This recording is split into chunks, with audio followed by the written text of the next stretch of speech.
சுட்டும் விழி சுடர் இனி வரப்போகிற எபிசோடுக்கான ப்ரெடிக்ஷன் தான் பார்க்க போகிறோம். வாங்க பார்க்கலாம். இங்கே வெற்றி என்ன நினைக்கிறாருன்னா, தன்னோட பொண்ணுக்கு இது நாள் வரைக்கும் தான் தான் அப்பா அப்படின்னு சொல்ல முடியலையே அப்படின்னு சொல்லிட்டு கஷ்டப்பட்டுக்கிட்டு ரொம்பவே வேதனைப்பட்டுக்கிட்டு இருக்காரு. எப்படி இருந்தாவது அபியும் சொல்லிட்டாங்க, நீ தான் அவகிட்ட அப்பான்னு சொல்லவே கூடாது. இந்த மாதிரி தான் அபி வெற்றிக்கிட்ட கண்டிஷன் போட்டு சுடரோட பேசலாம் அப்படின்னு அனுமதி கொடுத்துருந்தாங்க. ஆனாலும் நம்ம வெற்றி சரி தன்னோட பொண்ணோட பேசுறது மட்டும் போதும், அதோட நம்ம அவளோட சந்தோஷத்தை பார்த்துக்கலாம் அப்படின்னு இருக்கும்போது தான் தன்னோட பொண்ணு 4 பேருக்கு முன்னாடி இவ்வளோ தூரம் அசிங்கப்படுத்தும் போது அப்பன் பேர் தெரியாத பொண்ணு அப்படின்னு அசிங்கப்படுத்துகிறாங்களே, இதை எப்படி என்னோட பொண்ணு தாங்குவா அப்படின்னு சொல்லிட்டு ரொம்பவே தன்னோட பொண்ணு கஷ்டப்படுவாளே அப்படின்னு நம்ம வெற்றி நினச்சிட்டு சுடரோட அப்பா வெற்றிவேல் தான் அப்படின்னு சொல்லிட்டு என் பேர் தான் வெற்றி, நான் தான் அபியை கல்யாணம் பண்ணுவேன் அப்படின்னு சொல்லிட்டு எல்லா உண்மையும் அங்கே சொல்லிடுறாங்க. இதை கேட்டதுமே நம்ம அபிநயா ரொம்பவே ஷாக்காகிறாங்க. சுடரும் இவர் தான் என்னோட அப்பாவா அப்படின்னு யோசித்தாலும் தன்னோட அப்பாவை பற்றி கேட்கலாமா வேணாமா அப்படின்னு ரொம்பவே மன அழுத்தத்துலேயும் மன கஷ்டத்துலேயும் இருக்காங்க.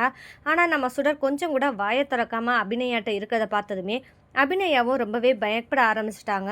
ஆனால் சுடரும் ரொம்பவே மெச்சூரிட்டியோட ரொம்பவே பக்குவமாக பேசுகிறத பார்த்த அபிநயாவுக்கு ரொம்பவே சந்தோஷம். அப்படி என்ன பேசுனாங்க அப்படின்னு பார்த்தா, என்ன சுடர் நீ அமைதியாக இருக்கிறத பார்த்தா அம்மாவுக்கு பயமாக இருக்குது, உன் மனசில் இருக்கிறது என்னன்னு சொல்லு அப்படின்னு சொல்லிட்டு கேட்குறாங்க. நம்ம சுடரும் இங்கே பாருங்கம்மா, என்னோட கேப்டன் நான் பார்த்த வரைக்கும் நல்லவராக மட்டுமே இது நாள் வரைக்கும் எனக்கு தெரிஞ்சாங்க.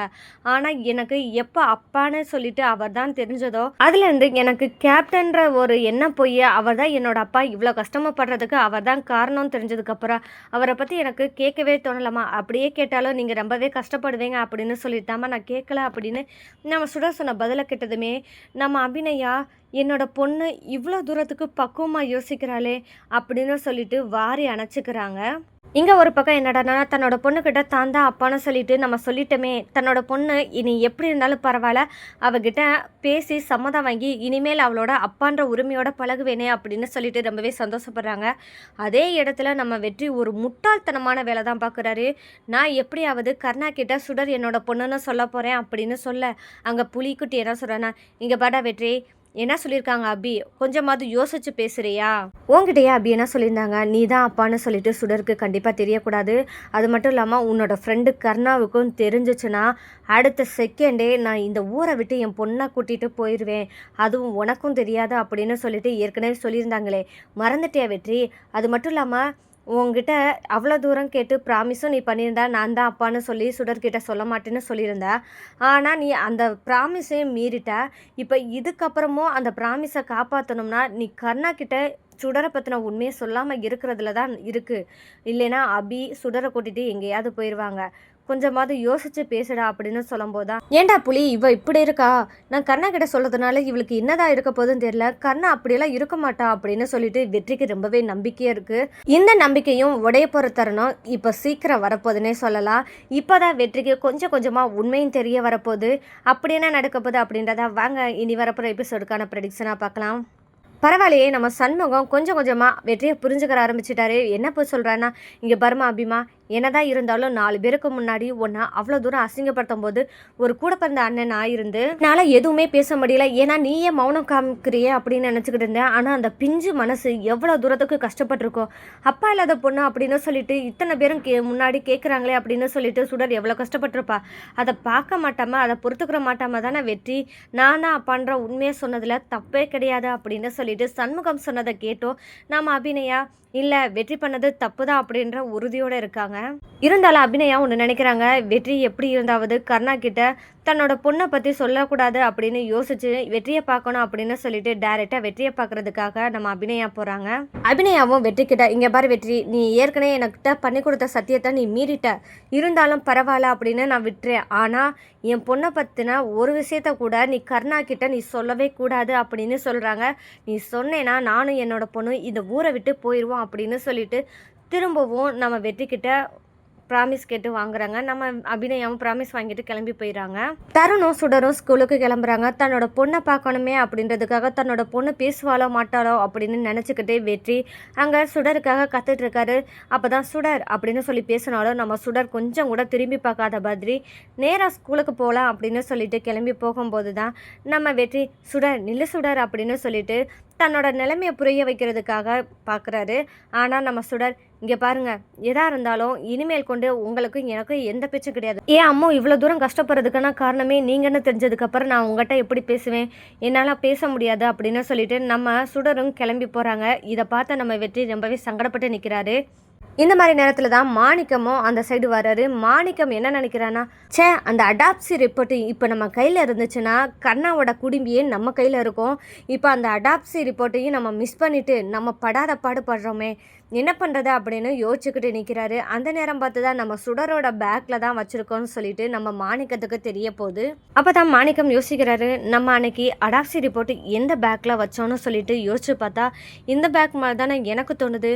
பேசாமல் இந்த பொண்ணுக்கிட்ட இருக்கிற பேக்கில் நம்ம பார்க்கலாமா அப்படின்னு யோசிக்கிற மாணிக்கா, பாப்பா ஒரு நிமிஷம் பாப்பா அப்படின்னு சொல்லி கூப்பிட, சொல்லுங்கள் அங்கிள் அப்படின்னு சொல்லிட்டு நம்ம சுடரும் திரும்பி பார்க்குறாங்க.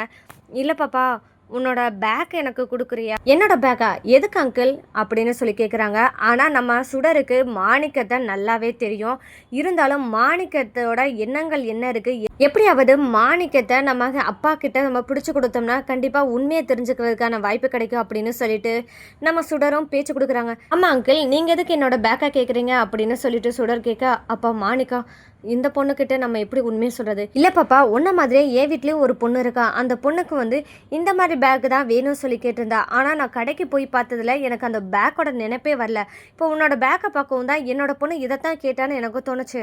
அதனால தான் உங்ககிட்ட பேக்கை கொடுத்து மாடலை நல்லா பார்த்துக்கலாம் அப்படின்னு சொல்லி தான் நான் கேட்குறேன் அப்படின்னு சொல்லவுமே, ஓ அப்படி அங்கிள், உங்களுக்கு பேக் தானே வேணும், என்னோட அப்பா இப்போ உங்கள்கிட்ட பேக்கை கொடுப்பாரு, வாங்கிக்கிறீங்களா அப்படின்னு சொல்ல, என்னது அப்பான்னு சம்மந்தமே இல்லாமல் பேசுகிறாங்க அப்படின்னு சொல்லிட்டு நம்ம மாணிக்கம் பார்க்கும்போது தான் அங்கே பின்னாடியே வெற்றி நிற்கிறாரு. மாணிக்கத்துக்கு ஏற்கனவே வெற்றியை தெரிஞ்சதுனால வெற்றியிட்டிருந்து நம்ம தப்பிச்சு ஓடணும்னு சொல்லிட்டு மாணிக்கம் கிளம்பி ஓடலாம்னு பார்க்கும்போது தான் நம்ம வெற்றி கையும் களவுமா மாணிக்கத்தை பிடிச்சிடறாரு. அப்போ தான் வெற்றி கேட்குறாரு, ஏய் உனக்கும் அங்கே கர்ணாவுக்கு என்ன தொடர்பு இருக்குது? ஏன் கர்ணாவை மிரட்டி பணம் கேட்குற? அது மட்டும் இல்லாமல் நீ ஏன் அபிக்கிட்ட ஜெயிலில் போய் பார்த்து பேசியிருக்க? அபியும் உங்ககிட்ட பேசியிருக்காங்க. என்ன நடக்குது, என்ன உண்மைன்னு என்கிட்ட சொல்லுன்னு சொல்லி கேட்குறாங்க. சொல்கிறியா இல்லையா அப்படின்னு சொல்லிட்டு அடிக்கவும் செய்கிறாங்க. அப்போ நம்ம மாணிக்கமும் வழி தாங்க முடியாமல் நான் உண்மையை சொல்கிறேன் அப்படின்னு சொல்லிட்டு மாணிக்கம் உண்மையை சொல்ல ஆரம்பிக்கிறாரு. அப்படி என்ன சொல்கிறாருன்னு பார்த்தா, இங்கே பாரு வெற்றி, நீ நினைக்கிற மாதிரி கர்ணா நல்லவனே கிடையாது. உண்மையை சொல்லப்போனால் பார்வதியோட கொலையில் ஏதோ ஒரு மர்மம் அடங்கியிருக்கு. ஏய் என்ன சொல்கிற? பார்வதி அக்கா கொலையில் என்ன மர்மம் அடங்கியிருக்கு? நீ எப்படி, உனக்கு எப்படி தெரியும் அப்படின்னு கேட்கும்போது, இங்கே பாரு வெற்றி, அந்த பார்வதியோட அடாப்சி ரிப்போர்ட், அதாவது போஸ்ட்மார்ட்டம் ரிப்போர்ட்டு என் கையில் இருந்தது. அந்த ரிப்போர்ட்டில் என்ன இருந்ததுன்னா, அவங்க விஷம் கொடுத்து கொல்லப்பட்டதாக மட்டும்தான் இருந்தது. அதை வச்சு தான் நான் கர்ணாவை மிரட்டிக்கிட்டு இருந்தேனே தவிர்த்து மற்றபடி வேறு எதுவுமே இல்லை. இது மட்டும் இல்லாமல் அபிக்கும் இதுக்கும் சம்மந்தமே கிடையாது. அபியை பொறுத்த வரைக்கும் அபி ரொம்பவே பாவப்பட்டவங்க, எந்த தப்பும் பண்ணாமல் ஜெயிலில் இருக்காங்களேன்னு சொல்லிட்டு தான் நான் அவங்கள போய் பார்க்க போனேன். அவங்களும் என்கிட்ட எதுவும் ஆதாரம் இருக்குமா அப்படின்றதுக்காக தான் என்கிட்ட பேச வந்தாங்க. ஆனால் என்கிட்ட ஆதாரம் இல்லைன்னு சொல்லிட்டு அவங்ககிட்ட சொல்லிட்டேன். இதுதான் நடந்தது அப்படின்னு சொல்லிட்டு மாணிக்கம் சொல்கிறாங்க. சரி, நீ சொல்கிற போஸ்ட்மார்ட்டம் ரிப்போர்ட் எங்கே இருக்குது, வச்சிருக்கியா, கொடு பார்ப்போம் அப்படின்னு சொல்லிட்டு நம்ம வெற்றி கேட்க, அந்த அடாப்சி ரிப்போர்ட்டு தான் நான் ஒரு பொண்ணோட பேக்கில் வச்சுட்டேன்னு சொல்லிட்டு தான் நான் இப்போ இந்த பொண்ணுக்கிட்ட கேட்டேன். ஆனால் நீ என்னை பிடிச்சிட்ட வெற்றி, இனி இதுக்கு மேலே என்னால் தப்பிக்க முடியாது, உங்ககிட்ட இல்லை உண்மையை சொல்லிட்டு அப்படின்னு சொல்லிட்டு இந்த மாணிக்கம் கையை தட்டி விட்டுட்டு வெற்றிக்கிட்ட இருந்து எஸ்கேப் ஆகி ஓடிறாங்க. அடுத்ததான் நம்ம வெற்றிக்கு கொஞ்சம் கொஞ்சமாக டவுட் வருது. அப்போ இவன் சொல்கிறது தான் உண்மைன்னா அப்போ பார்வதி அக்காவுக்கு யார் விஷம் கலந்து கொடுத்துருப்பாங்க அப்படின்னு சொல்லி யோசிக்கிறாங்க. சரி, இதுக்கான உண்மையை நம்ம கரெக்டாக கண்டுபிடிக்கணும்னா அந்த போஸ்ட்மார்ட்டம் ரிப்போர்ட் கிடைக்கணும். அவன் சொன்ன மாதிரி சுடரோட பேக்கில் அந்த ஆதாரம் இருந்தால் எப்படி இருக்கும் அப்படின்னு சொல்லிட்டு யோசிக்கிறார் வெற்றி. அப்போ தான் சுடர்கிட்ட, சுடர் உன்னோட பேக்கை கொடு அப்படின்னு சொல்லிட்டு செக் பண்ணுறாங்க. அப்போ தான் ஒரு கவரும் இவருக்கு கிடைக்குது. அந்த கவரை எடுத்து, இது என்ன கவர் அப்படின்னு சொல்லிட்டு சுடர்கிட்ட கேட்க, அப்போ தான் நம்ம சுடர், இது தெரியல கேப்டன், இது என்ன கவர்னு எனக்கு தெரியல, ஆனால் என்னோடய பேக்கில் இருந்துச்சுன்னு சொல்லவுமே அப்போ தான் பிரித்து ஓப்பன் பண்ணி பார்க்குறாரு. அதில் படிக்கும்போது தான் பார்வதி அக்காவோட போஸ்ட்மார்ட்டம் ரிப்போர்ட்டு இதுதான். மாணிக்கம் சொன்ன இந்த போஸ்ட்மார்ட்டம் ரிப்போர்ட்டில் கரெக்டாக இதுதான் இருக்குது. பார்வதி அக்கா பாய்சன் கொடுத்து தான் கொல்லப்பட்டிருக்காங்க அப்படின்ற உண்மையை தெரிஞ்சுக்கிறாரு. ஆனால் இது எப்படி நடந்தது அப்படின்றத நம்ம தெரிஞ்சுக்கிறோம் அப்படின்னு யோசிக்கிறாரு வெற்றி. வேறு வழியே கிடையாது. நம்ம அபிநயா கிட்ட இந்த போஸ்ட்மார்ட்டம் ரிப்போர்ட்டை கொடுக்குறது மட்டும் இல்லாமல் அங்கே என்ன நடந்துச்சு அப்படின்ற உண்மையை நம்ம தெரிஞ்சுக்கிட்டோம்னா கண்டிப்பா இது மூலமா யார் தப்பு பண்ணியிருக்கா அப்படின்றத உண்மையா நம்ம தெரிஞ்சுக்கலாம் அப்படின்னு வெற்றி நேரா என்ன பண்றாருன்னா, அபிநயாவ பார்க்க போறாரு. அபிநயா கிட்ட, "இங்க பாரு அபி, இது நாள் வரைக்கும் நீ பார்வதி அக்கா கொலையில என்ன நடந்துச்சுன்ற உண்மைய என்கிட்ட சொல்ல மாட்டேன்ட்ட. ஆனா இப்ப எனக்கு ஒரு ஆதாரம் கிடைச்சிருக்கு. பார்வதி அக்கா விஷம் கொடுத்து தான் கொல்லப்பட்டிருக்காங்க அப்படின்னு ஒரு ஆதாரம் கிடைச்சிருக்கு. இதுக்கு மேலேயும் என்கிட்ட என்ன நடந்துச்சுன்னு உண்மைய சொன்னேன்னா, உண்மையான குற்றவாளிய கண்டுபிடிக்கிறதுக்கு நான் உதவி செய்வேன்" அப்படின்னு சொல்றாங்க. "என்னது பார்வதி அக்காவோட போஸ்ட்மார்ட்டம் ரிப்போர்ட்டா?" அப்படின்னு சொல்லிட்டு, இந்தா இதுதான் அப்படின்னு சொல்லிட்டு நம்ம வெற்றியும் கையில் கொடுக்குறாரு. அப்போ அந்த அடாப்சி ரிப்போர்ட்டை வாங்கி நம்ம அபிநயாவும் படிக்கிறாங்க. அப்போ தான் பாலில் விஷம் கலந்து கொடுத்து தான் கொலை பண்ணியிருக்காங்க அப்படின்னு தெரிய வரும்போது, அப்போ தான் நம்ம அபிநயாவும் என்ன நினைக்கிறாங்கன்னா, அப்போது நான் கோயிலேருந்து வரதுக்கு முன்னாடியே பார்வதி அக்காவை கொலை பண்ணணும் அப்படின்னு திட்டத்தோட அந்த ஃபோட்டோவை பார்த்து நாளைக்கு உன் கழுத்தில் மாலை விழுந்து கிடக்கும் அப்படின்னு சொல்கிறதுக்கும் இதுக்கும் வச்சு பார்த்தா, நம்ம கோயிலேருந்து வரதுக்கு முன்னாடியே பார்வதி அக்காவுக்கு விஷம் கலந்து கொடுத்துருப்பாரோ கர்ணா. அதனால தான் பார்வதி அக்கா அந்த விஷத்தன்மையால் உள்ளக்க அணு அணுவாக துடிச்சிட்டு இருக்க நேரத்தில் நம்மளை அங்கே போனோம்னா கண்டிப்பாக பார்வதி அக்காவை காப்பாற்றிடுவோம் சொல்லிட்டு தான், அதனால தான் நம்மளை தனி ரூமில் போட்டு அடைச்சி வச்சது மட்டும் இல்லாமல், பார்வதி அக்கா இறந்ததுக்கு அப்புறமா கத்தியால் குத்துனது மட்டும் இல்லாமல், அப்போ தான் என்னை திறந்து விட்டு அந்த கத்தியை நான் எடுப்பேன் அப்படின்னு அந்த நினச்சி தான் என் மேலே கொலைப்பழி விழுகும் அப்படின்னு நினச்சி கரெக்டாக பிளான் பண்ணி தான் எல்லாமே இந்த கர்ணா செஞ்சுருப்பான் போல அப்படின்னு யோசிக்கிறாங்க நம்ம அபிநயா.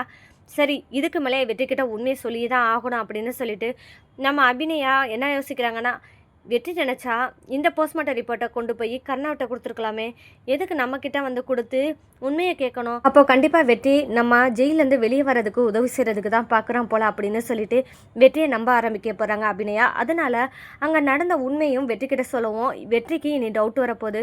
கர்ணா தான் இதை பண்ணியிருப்பான்னா கண்டிப்பாக அவன் வாயிலேருந்து உண்மையை வர வைக்கணும் அப்படின்னு வெற்றி நினைக்க போகிறாரு. இனி அடுத்தடுத்து நம்ம வெற்றி கர்ணா கிட்டேருந்து எந்த மாதிரி உண்மைகளை வாங்க போகிறாரு, அதுக்கான என்னென்ன முயற்சிகள்லாம் பண்ண போகிறாரு, இது என்ன நடக்க போகுது அப்படின்றதாங்க இனி வரப்போகிற எபிசோடில் ட்விஸ்ட்டாக இருக்க போகுது. அது மட்டும் இல்லாமல் நம்ம வெற்றியும் ஒன்று யோசிக்க போகிறாரு.